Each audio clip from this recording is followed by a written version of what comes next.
Welcome to Downtown Sports. My name is Downtown Stephen Brown, and before we jump into today's video topic, I just want to say a warm thank you to Andrew for shouting out the Mitch Marner video and giving me a huge boost. And I just want to say thank you to everyone who came over, subscribed, liked, or just checked out the video. I genuinely am thankful. And like I said at the beginning of that one, it's going to take me a little bit to get back up to speed because I haven't really done this in a while, but hopefully we can accomplish that and a little bit more in today's video. Now, today's video, I'm not going to be talking about the draft selections that the Maple Leafs made because ever since they started making the playoffs on a consistent basis, I haven't really been paying attention to too many scouting reports, and maybe that's me being lazy on my part, but I just think it's something that we can look forward to as a fan base, right? It's always more exciting to see who we're being matched up against in the first round of the playoffs. Do we have a shot at the Stanley Cup and stuff like that? That's the whole goal of the sport. The draft is obviously a huge component to any team's success, and if that's your thing, I can totally respect that. But I'm just really done with this rebuild stuff, and I really want to focus on the playoffs and how well the team is performing. So in today's video, I'm going to be talking about the trade that was made over the weekend. I'm sure all of you know about the Patrick Marleau trade and a couple of RFA signings that the Maple Leafs made. Don't worry, it's not Mitch Marner. You haven't missed anything. Bob McKenzie tweeted out the full details of the two signings. They haven't been made official yet, but I mean, come on, we're talking about the NHL. They're probably sending the paperwork via fax machine, so it's going to take a couple of days for the stuff to get filed, but Bob did tweet out the details, and in Bob we trust. So without further ado, I'm going to jump over and look at the trade.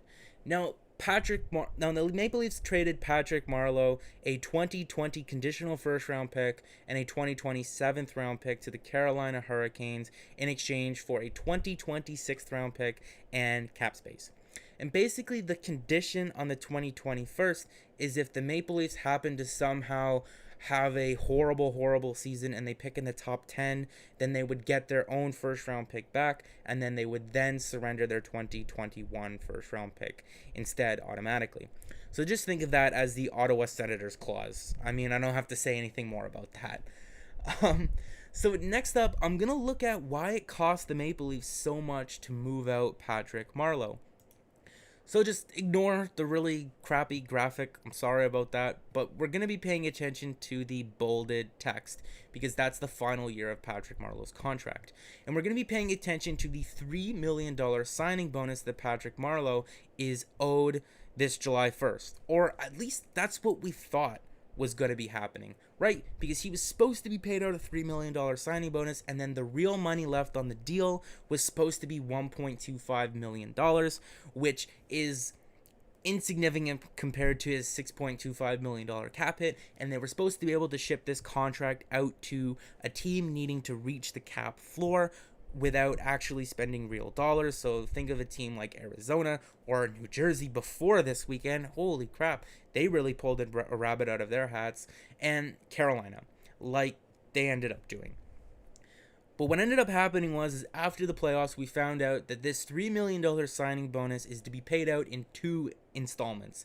Half of it come July 1st and half of it around Christmas time, which means that the actual dollars that Patrick Marleau would have been owed, meaning the actual dollars that the team trading for him would have had to have paid out, is now bumped up to $2.75 million, and that's not exactly chump change. That's something significant, and because of his $6.25 million cap hit, there was only a few select teams that the Maple Leafs could have traded with, and ultimately this was probably one of the only trades that they could have made. I'm going to switch back to the intro/outro screen, and I just want to say I'm not going to talk about Patrick Marleau too much. I'm just going to say thank you, Patty. Thank you for everything that you did. It's unfortunate that it has to be this way, but that's the way that had to be. That's the move that had to be made. So, moving on from Patrick Marleau, I'm going to be talking about the 2 RFA signings that the Maple Leafs made in Kasperi Kapanen and Andreas Johnsson.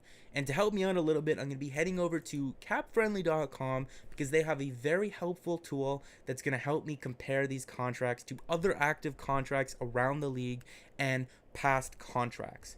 So you're going to head over to capfriendly.com if you want to check this out for yourself. And CapFriendly, I have Ad Block Plus turned off, So do not strike the video or anything like that.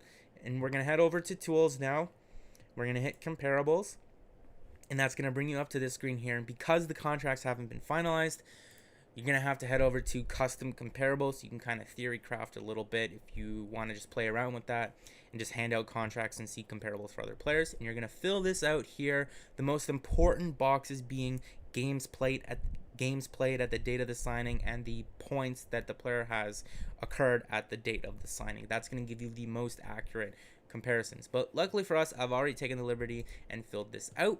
So I'm just going to jump in here. And this is obviously for Kasperi Kapanen's contract, which was $3.2 million a season for 3 years. He's signing this contract at the age of 22, and it will expire when he's 25, just turning 26, and he will still be an RFA at the end of this deal. It was unbelievably hard to look up the details and to figure that out. I don't know why, but it was. It took me like 15-20 minutes in order to figure out whether he was going to be an RFA at the end of this deal or not. So the main thing that we're going to be paying attention to is the percentage of the cap that he's going to be taking up, and that is 3.93%, because the cap hit, you know why. So we're going to take a look at a couple of these players here. And as we can see here, there's a lot of quality players on this list. A lot of guys that were instrumental to any of the success that their team has had over the past couple of years. I mean, we all know how important Andre Palat and Tyler Johnson were to the Tampa Bay Lightning when they made it to the Stanley Cup Finals against the Chicago Blackhawks. But yeah, I mean, Kasperi Kapanen is just a solid middle six player. He could play on your penalty kill. He's fast as hell. He'll score short-handed goals on breakaways and stuff like that. He's a great player, and he's going to be instrumental to the Maple Leafs' success next year. So, moving on, we're going to be looking at Andreas Johnsson's contract. And obviously, he signed for $3.4 million a year and 4 years. 4 years being absolutely huge. I mean, this is a guy that put up a little bit under half a point per game last season. He played very well towards the end of the year, and he's a guy that the Maple Leafs don't really have a lot of Andreas Johnsson's skill set, and that's a guy who has a nose for the net. You know, he's a little bit of a pest. He gets into the dirty areas, and he makes things happen, even though he isn't the biggest of players. And I mean, when we run down the list of comparable players here, the comparable players with Andreas Johnsson and Kasperi Kapanen are very similar because the two contracts are very similar. So that's all I really have to say about the two RFA signings. But before we close out the video, I wanted to take a look at how the Maple Leafs' offseason is shaping up and how much cap space do they have to work with to get the rest of their roster rounded out. So I've taken the liberty to do up an armchair GM here, and I've added Andreas Johnsson and Kasperi Kapanen here, and I've made a couple of more predictable moves. I've called up Mason Marchment, who's a name that a lot of people think is gonna make the Leafs next year. He's a big guy, played for the Marlies, probably would have made it last season if it weren't for an injury that he had in training camp. I've moved Nathan Horton to the long-term injury reserve list. For those of you who don't know, LTIR does not exist in the offseason. Instead, teams are just allowed to exceed the upper limit of the cap by 10%, but this is for opening night's sake, so I've moved him to long-term injury reserve, and then I've scratched a couple of players who look like they're going to be trade bait, who don't look like they're going to be here for the start of next season, and that's Connor Brown and Nikita Zaitsev. And if the Leafs don't have to take back contracts or retain any salary there, I mean, hopefully not. Hopefully Jim Benning will come through in Vancouver and save us from ourselves with the Nikita Zaitsev deal. If they were to move those two contracts out, that would total about $6.6 million, and the Leafs should have about $16 million in cap space to go out and re-sign Mitch Marner and acquire a couple of defensemen and hopefully get another backup goalie. So, I'm going to switch back over to the intro and outro just to close out the video. Thank you so much for watching. If you made it this far in the video, please click like. It does help the channel out a lot. Please hit subscribe. And I'm going to be trying a couple of new things, obviously. As you can see here in the thing, I'm trying out a different microphone, so let me know how the audio sounds. I know a couple of people pointed out the music in the last video. I was kind of on the fence about it as well. So if it is in this video, if I do decide to do it, it should be a lot lower, just like a little background noise to cover up the static. and the hum from the ceiling fan in my computer.